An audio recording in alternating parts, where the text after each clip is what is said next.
वा वा, सुप्रभात. काय म्हणतंय वर्तमानपत्र?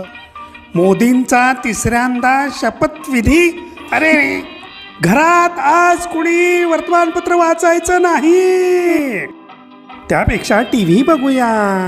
आज नरेंद्र मोदीजी तिसऱ्यांदा पंतप्रधान पदाची शपथ घेत आहेत. घरात कुणी आज टीव्ही बघायचा नाही. जाऊ दे, मोबाईल बघूयात. दोस्त काय म्हणतायत मोबाईलवर? आज घरात कुणी मोबाईल सुद्धा बघायचा नाही. रेडिओ लावून बघूयात काय चाललंय. आज नरेंद्र मोदी हे तिसऱ्यांदा पंतप्रधान पदाची शपथ घेत आहेत. रेडिओ पण आज घरात कुणी लावायचा नाही. Quack quack quack. मोदी तिसऱ्यांदा पंतप्रधान.